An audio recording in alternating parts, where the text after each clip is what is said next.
সালমা, আমার ভুল হয়ে গেছে, তুমি আমাকে ক্ষমা করে দাও। আমি তোমাকে কথা দিচ্ছি, আমি আর তোমাকে কিচ্ছু বলবো না। তুমি বাড়ি চলো।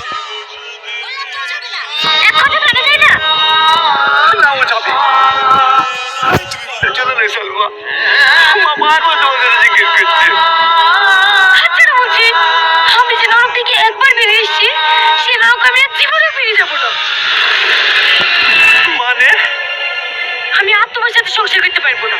তোমার ওই কানা মার জন্য নতুন দাসী খুঁজে নাও। আর আমাদের ভালোবাসা?